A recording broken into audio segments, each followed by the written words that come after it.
hello everyone. I'm so happy to see so much bright faces here. Thanks for choosing this talk. I personally think that's the best talk. So the talk gonna be about 18 plus months of life, of production of a game that we feel is a really huge one, and it may be huge to a level that it stretches the boundaries of the awesome Unity game engine, and we're so proud of that. And the game is almost out, so I can openly talk about that. We'll start from actually defining like the scale of the game and why I'm constantly repeating that the game is huge. Then we'll talk about the design decisions and the lesson we learned, but we'll start from actually getting introduced. That's me. And so I spent 6 years at a company known Unity Technologies. I guess you all heard of that. I was one of the first hired employees, so like employee number 20-something. I was a technical guy, then I used to be an evangelist, almost as cool as Andy Touch that you've just seen on the scene. And then I moved to games production, a company called Game Inside. That's a huge company with 8 ongoing Unity projects. The large teams, so internal teams, create games, internal publishing arm, and I'm talking about the game made by one of the internal teams. And the game looks like that. That's actually really early footage. It was filmed before the alpha. So after the alpha, we changed the GUI. This monitor is a bit better. No, OK, anyways. The GUI has changed. Some of the other elements has changed, but you can get. So there is a free-to-play, 3D, mobile, tactical strategy game that features a single-player mode and PvP mode and basically like an MMO. So this is how the battle looks. Imagine there is a military corporation, actually lots of military corporations. You're leading one of them, so you fight the other military corporations defined as bad guys, also monsters, and you compete, and so anyways, this is how the battle looks. It's cool, it's beautiful. This is the footage from the iPad. Cool. Now you see, the game is beautiful and it's 3D. And like the cool thing that imagine there is no real-time lights on the scene, and there are still nice shadows. This is my favorite video because I filmed that. That's the screencast from inside the Unity editor. I felt that's kinda cooler to show not only how the metagame, since that's a free-to-play game, right? How the metagame looks, but also how it looks from within the Unity. Initially, we designed that as a 2D. You know, just the metagame, so you see the store and like you build the base, like more of a clicker kind. But then after the feedback, we decided no, like it should be 3D. That's a mechanics room where you actually manufacture some stuff. This is a chief scientist. We feel this is how the chief scientist should look like. So she gives you quests, then you go into the research mode and perform some research. This is like mission complete, and now the research window. I'm going to click that. Oleg, click the research window. Thank you. The research window with a huge tree of researchers. And so all the aspects of metagame, we redesigned them in 3D because we've, the feedback we've got that the customers want, you know, aligned look. So this is the squad. So you have different kind of soldiers, heavy, light, snipers.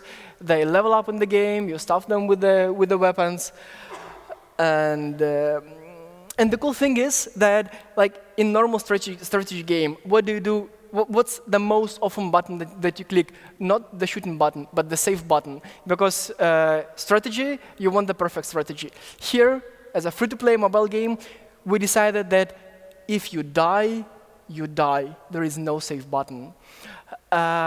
We watched the user reaction. It was nice. They were OK with that. However, to make the experience better, we decided that obviously you can revive the dead soldier. Imagine that your soldier is, I don't know, level 10 and it's cool and then it's dead. What do? There is a special mode when you revive your soldier. Obviously that's for special items. However, your soldier gets special abilities, and he can get the special abilities only via death.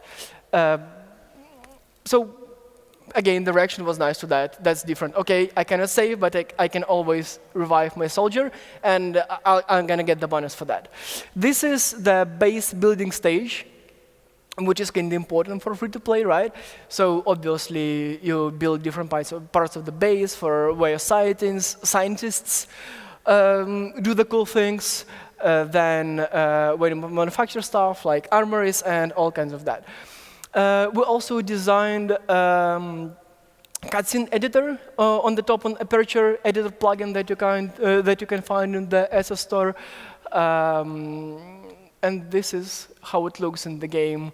The colorful cycles, that's the points for the camera, and this is scripted. And yeah. So anyways, what I wanted for you to understand from the last 6 minutes of my talk, that the game is insanely huge. So these 18+ months, we've been busy actually implementing stuff. And it's actually as huge as 100 levels when the game launches, now-ish. 20 different guns, 20 more guns for a PvP mode, and that's, again, this is something that is important for a multiplayer game, that in order for your players to engage with PvP mode, there has to be something different. So the guns for PvP mode, they're much more powerful, much cooler. However, that's only PvP. And this makes your players go to PvP, level up there, and stick there. Forum clans, this is also supported. And yeah, so 30 unique enemies, that's for single-player mode. Another thing that we're insanely proud of, and we're happy we were able to achieve that with Unity, over-the-air updates bypassing the App Store. I'm going to focus on that a bit later on. So the game loop with metagame and everything, 3D, story, yeah, 18+ months. I've touched that. Now, the design decisions. Now, imagine the life, say, 2 years ago, or maybe even more. There were no Unity 5. There were no Unity 4. Oh, that's scary. There was Unity 3.5. And that's when we started this project, Unity 3.5. There were no mobile project of the scales made with Unity. So what the team decided to do, OK, let's believe in this awesome software, but let's have a chance to make a step back. So what the team decided to do, OK, let's start the prototype with Unity 3.5, but let's try to start as engine agnostic as possible. Let's implement, since the team was afraid that the game may just not work with Unity. It did. So the team made a code, designed the game in small pieces, isolated to different libraries, to make a potential transition available. So the game uses no physics, no real-time lights, and the game started using as little engine features as possible. However, the more into the game, obviously, we started using lots of Unity features. We had to design custom batching, again, first of all, because the project was started long ago with 3.5. Secondly, pretty much for any strategy game, you have to design lots of custom stuff, including the batching, including the animation system, and since imagine like you have lots and lots of animated objects on the scene, and there were no mechanism at the time. We invested in a legacy animation system, and the game is pretty much up to this time still relies on legacy animation. We had lots of just artists animating that manually. All the shaders are custom, including, for example, the fog. Implemented custom memory manager with pooling, again, just because of the scale of the game and lots of small characters on the field. And the custom server. Today's announcement about the new networking system is exciting. And further on, we at Game Insight might consider that. But back in times, there were no proper solutions. So again, we had to design that ourselves. What worked well, that the team was developer prevailed. That's YAI for developers and NAI for artists, because the developer dictatorship decided, OK, this is gonna be Mercurial. And artists like, no, yes, this is gonna be Mercurial. And built lots of, within Unity editor, build lots of custom tools for artists to suffer less, and explained the pipeline to the artist, and firstly forced the artists to obey the pipeline developers build, and but I'm focusing on that since it's important that the artists, the level designers, UX, UI, that all these people working, spending like 2 years on the project from the very start when no one can see anything, to the very end when the game works within the editor, that all of them can see the game with the similar eyes. And what I'm saying that Unity editor kinda allows everyone to have the same game view and to be on the same track, on the same level. So artists and developers know how the game looks, how it feels, how it plays. So we built lots of custom tools on top of Unity editor, and that worked. We created own scene serialization.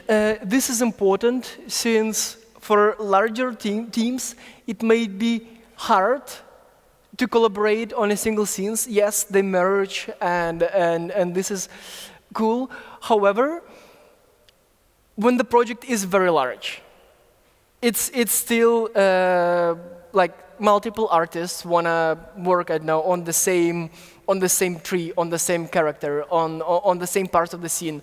So we decided to split it. And I'll show it in a video on the next slide, actually. Yeah. So like, I'll talk more about synchronization in the next slide.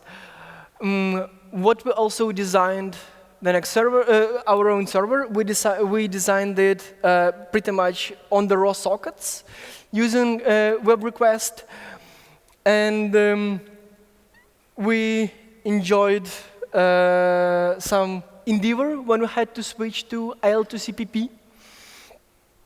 And IL2CPP technology back in times didn't support web request, and our game was kinda almost ready. And it was like that, oh, moment, what we're gonna do?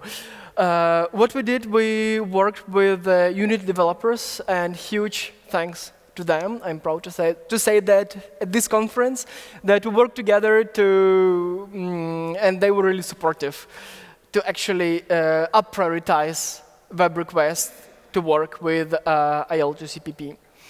So these were the most important design decisions. Now, this thing. This is custom tools we built within Unity editor to design the levels and to facilitate over-the-air updates. So what we did, imagine like Unity scene, right? Called scene 1 jungle, scene 2 city, scene 3 desert. And this is basically the basic setting. Then that 3D artist design, how would the city look? How would the forest look? How would the desert look? Then we designed tools for visual scripting and tools to just put various obstacles, to create various events on the scenes. And these events get serialized to JSON files, meaning, and so you can create various kind of events here. Say the creep spawns, or something enables, disables, the dialogue, the camera, meaning that you can script all the quests for pre-created levels. Okay, let's put it again. You publish the game with Unity scenes to the store, and this game each scene has a number of JSON files, right? And imagine now the game is shipped, and then you design new JSON files with new dialogues and new missions, and then you put these JSON files to the server, and then suddenly, in order for a game to feature new content, you don't need to resubmit the game to the App Store. You just upload these new missions, these new JSON files to your server. The game gets them, and then it's like everyone's happy. This is important since for free-to-play games, you want your users to have new content as often as possible. So the game never, ever, ever runs out of content. So this worked. We made a step further, basically having this setting levels, and then scene levels, and then JSON files. So like pretty much no one ever works on the same scene, so you don't have scene merge conflicts. And artists have their own like part of Unity customized Unity view. 3D artists, UX, UI artists, then level designers. Everyone has own Unity view, own Unity editor, and everyone loves that, and no conflicts, peace, and love. Let's make a small recap. So, 18 months, that's a lot. And you start with something, and obviously, as a game developer, you want to focus on the game. Like, the only thing you care actually is to make the game. However, if you start today and you plan to ship a game in 2 years, it's obvious that the industry is gonna move forward. So you start today with Unity 5. We started back then with Unity 3.5, and we planned for the points to just make a pause and look around. Okay, so like we're shipping again in a year, or we're shipping again in 6 months. So where is the industry?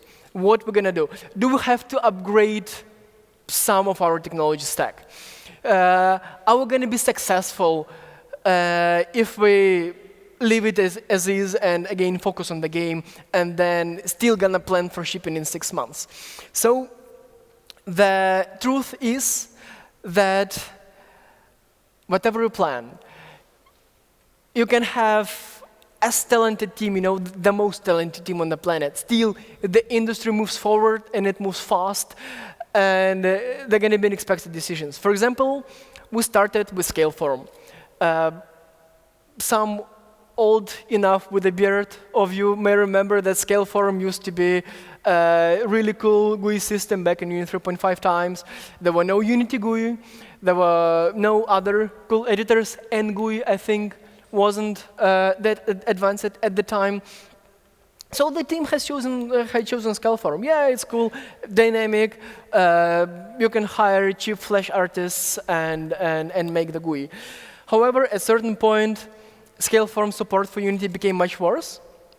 And then it was the moment like, OK, we've built almost the whole game with Scaleform, and now we have to do something. We evaluated the market, looked left, right, up, down, everywhere. And then we looked into Unity GUI. It was in beta at the time. And that was the decision, OK, so what do? Do we switch to the beta product? And I remind you, the game was almost finished. Do we switch to the beta product, or do we switch to NGUI or other solution that is kind of out of the beta? So we switched to the beta. That was 4.5 beta version. Again, this is something very important. Your game is almost ready, and then you suddenly upgrading Unity and switching to the beta version of Unity for a production quality game at the later stage. This is super risky. And it was an important decision. We worked with Unity on that. The usual story, Unity was supportive. And again, this is something that you can hardly get from some other middleware companies in the market. So we survived the beta process. We provided feedback, got something back. This is actually very cool. That like some nicer feature of using a beta quality product that you can that they incorporate your feedback very quickly. Then we switch it to Unity 4.6. Anyone knows why? Come on, iOS version, iOS game for 4.6. IL2CPP, that's a nice hoer. IL2CPP, yes, we did that. So that was another thing. The game was built on Mono. Then we had to use IL2CPP for a huge game, infinite amount of code. Yeah, so that's the process. As I told, and I'm gonna tell it again, Unity team was really supportive. We worked together. We have enterprise support. That is also cool. And we made that. The game ran. We made the old code, lots and lots of code, work with the new compiler, with the new runtime technology. Another switch that we partly made was legacy to mechanism. Back in time, there was no mechanism, there was legacy animation. So the game was designed using just plain old legacy animation system. However, as the technology and Unity evolved, mechanism became awesome, and some of the newer parts of the game run on mechanism. And the probably downside here is that Unity is more and more mechanism now, meaning that there is less and less support for legacy animation. Well, I mean, probably at some point we'll have to make a pause, meditate for a bit, and then maybe switch to a newer thing. The last one is that when you design a game that's gonna be shipped in 2 years, you can have a slight feeling on what's going to be the target platform. Yes, you have Unity, so if some major platform emerges, you have a feeling that Unity gonna support that, and your game gonna run on that platform as well. This is very important. We started designing the game for having iPad 2 as one of the target hardwares. We also looked into other platforms, considered also like standalone and stuff. So at the moment, the lowest iOS device, and we're launching on iOS, is iPad 3. Graphics-wise, we still run on iPad 2, but we don't fit into the memory anymore. So the main takeaway here probably would be that The game of the scale takes the best people, the best talent on the planet to make and to ship, and it takes year of the life, and you have to make tough decisions. You have to believe in your team, you have to believe in your product, and you have to plan for some pivot points. You have to plan for points when you have to stop your production, look into the technology, look into the market, and say, hey, OK, I'm shipping my game in 6 months. Am I doing everything right? If not, OK, plan for time when you're not working on a game, but you're moving your technology, the technology the game is built on. So yeah, you'll have to chase the industry. And probably trying to be optimistic and overly happy here that, well, we've made a huge and beautiful free-to-play mobile 3D MMO strategy game with Unity, so you can do it as well, and yay! Yeah.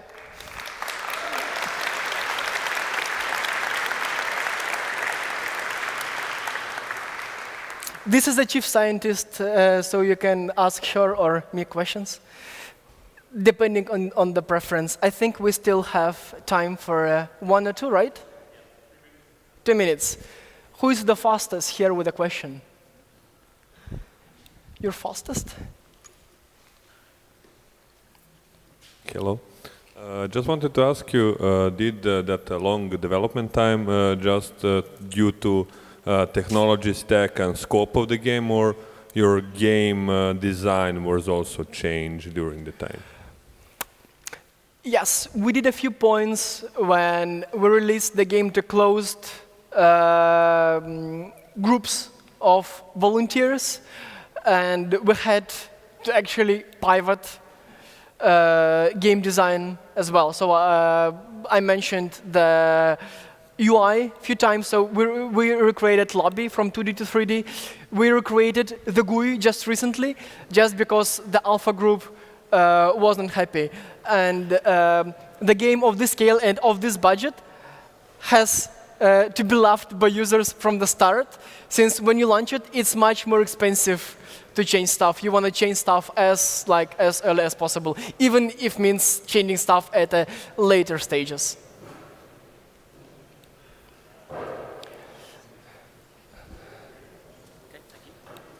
Thanks for your nice presentation. But the question I have is, you made custom tools. Which tools are really extensions, like coded with C++ or whatever? And which tools did you, or didn't, just make with C#, like just editor extensions? Actually, like the rule of thumb with Unity is, when you think a piece of functionality is lacking, you go to the asset store and see if someone else had similar problems. Probably someone had, and then you purchase the tool, and then you're almost happy, and then you modify the tools to your needs. For example, the cutscene editor that I mentioned was built on top of Aperture editor that we got from the asset store. Some of the tools were really custom, like scene serialization. That was just part of internal technology, since that relies on the server. There is an admin panel, to maintain the JSON files or so-called levels, missions. And that, I mean, no one on the asset store knew that we were building this kind of game and that we had this kind of serialization and mechanics. So we built that from the ground ourselves. The main question here is that you evaluate, OK, so these few plugins that are on the asset store, what's cheaper, faster, and more efficient to modify what's there on the store, or to build something on the scratch, and then you'll have to maintain that. So you just evaluate that with your team, and that's it. So we actually, where it made sense, we chose stuff from the asset store. Where it made sense, we created something from the ground. Both make sense when it makes sense.